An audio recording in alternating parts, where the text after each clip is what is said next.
Simone Biles and Riley Gaines are involved in an online spat on the basis of their opposing positions when it comes to transgender athletics. It's a subject we've talked about a lot on Actual Friends. It began, I understand, with Simone Biles calling Riley Gaines a sore loser over her attack on Marissa Rothenberger, and a comment that she appears to be walking back. Dave, what I'm struggling to sort of understand about this is why Simone Biles and Riley Gaines are continually engaging in this subject. What is the role of Simone Biles? Why is she so invested in this issue?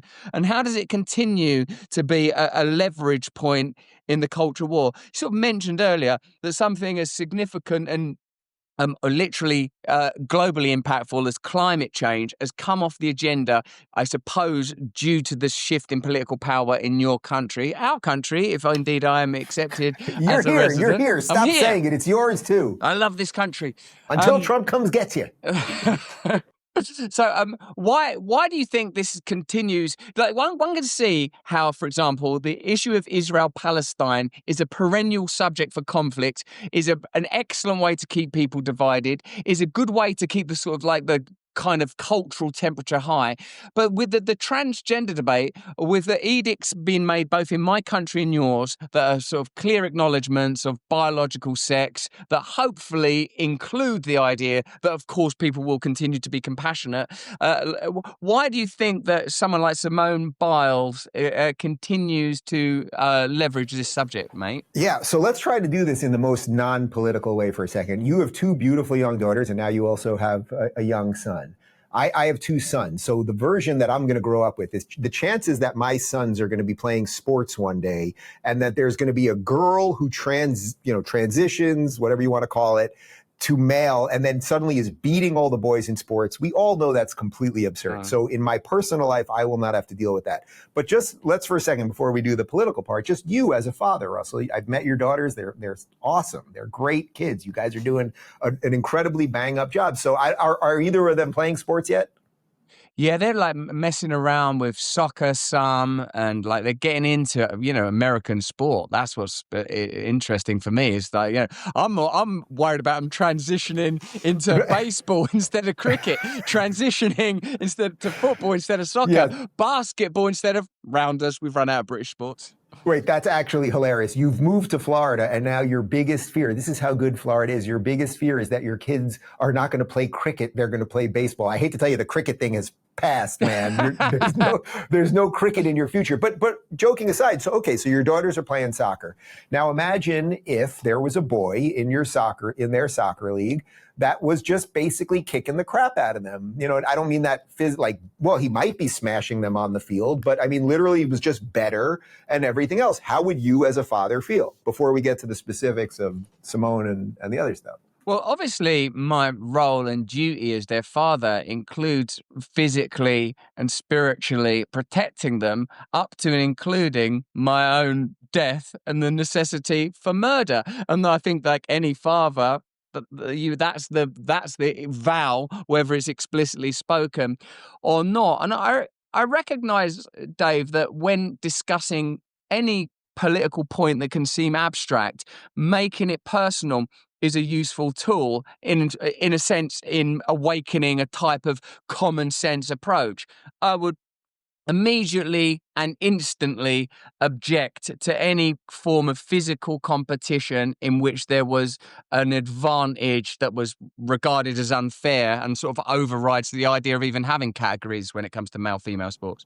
Right. So going with that, which I think most sensible people, certainly people watching this, think. So then the issue really is, then what do we do about the categories? For decades, the women's rights movement, the feminists fought for their own funding for sports. And everyone thought, for the most part, everybody thought that was fine, because if you only had one category, if it was only based on skill, virtually no woman would play any sport. There would be no attention for it. There would be no money for it. There would certainly be no professional leagues and everything else, right? There would be, or not no professional leagues. There would be no women in the NBA. It's just a fact. The best, what's her name? Caitlin Clark is the best female basketball player by far. She would not make she would not make any NBA team. That's just reality. It's a physical reality. So then they separated the leagues. Then the trans thing came in.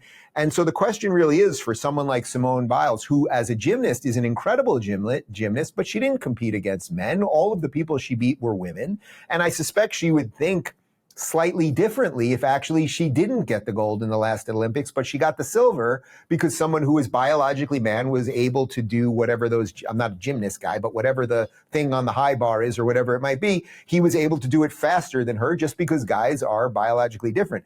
So they have to really be careful what they ask for here, because if they're going to tell us there's no difference between any of these things, then what's the point of women's sports at all? And congratulations, no women will play sports anymore at a professional level.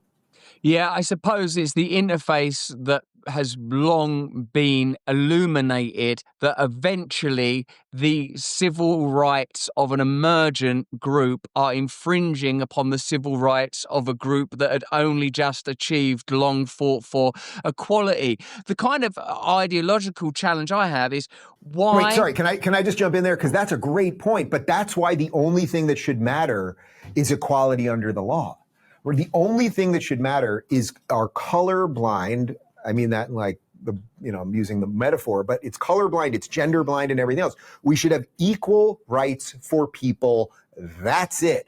And once you start saying these people get these special privileges and all of that, then this is exactly what you will end up with. And then you have this layer of hypocrisy, which, by the way, then creates racists, right? If you say, okay, someone's going to Harvard, so an Asian kid's going to have to get a higher score. Well, congratulations. You want to make Asian people racist? That's how you're going to do it. Yeah, well, it reminded, you started this conversation by using a personal and familial example. How would you want this worked out in your own family? How would you want this worked out in your own community? And increasingly, Dave, what I feel like the broader problem might be is there's too much centralized authority and power being given the role of arbitrating issues and ideals that go beyond bureaucracy and management. Government should be good at making sure trash is collected, roads are maintained, and that there's a justice system that's based on principles that are transcendent of fallible human beings. What's odd is when the culture sanctifies something like sport and says, well, this sport is essential to my identity, and I believe that I'm a woman that was born in a man's body, and now I'm a rugby player that was born in and I want to be able to express. It starts to become so sort of ancillary and so abstract. I wonder what are we actually trying to achieve here? What are we trying to sanctify things? We're trying to create. It becomes, in the end, you're giving so much power to institutions that can't accommodate it that no one can take that amount of moral authority. Right. Well, it's like, imagine if the founders 250 years ago were like, oh man, 250 years later, not only would they be debating what boys and girls are, but then they would be debating whether the federal government, I mean, the whole point of America was they did not want that strong centralized power that you were talking about. So it's not only like their brains would be blown apart at the biological level, that this is the way we've decayed in some sense, but then they would also be blown apart by the fact that we'd be debating whether the federal government should be telling the states what they have to do as it pertains to gender pronouns and who should play what sports. So you're totally right. But that's also the problem when things get so dysregulated and you're so, the brilliant Douglas Murray, the line that I love from him, I quote it almost every day, is one day the barbarians will be at the gate and we'll be debating what gender pronouns to call them.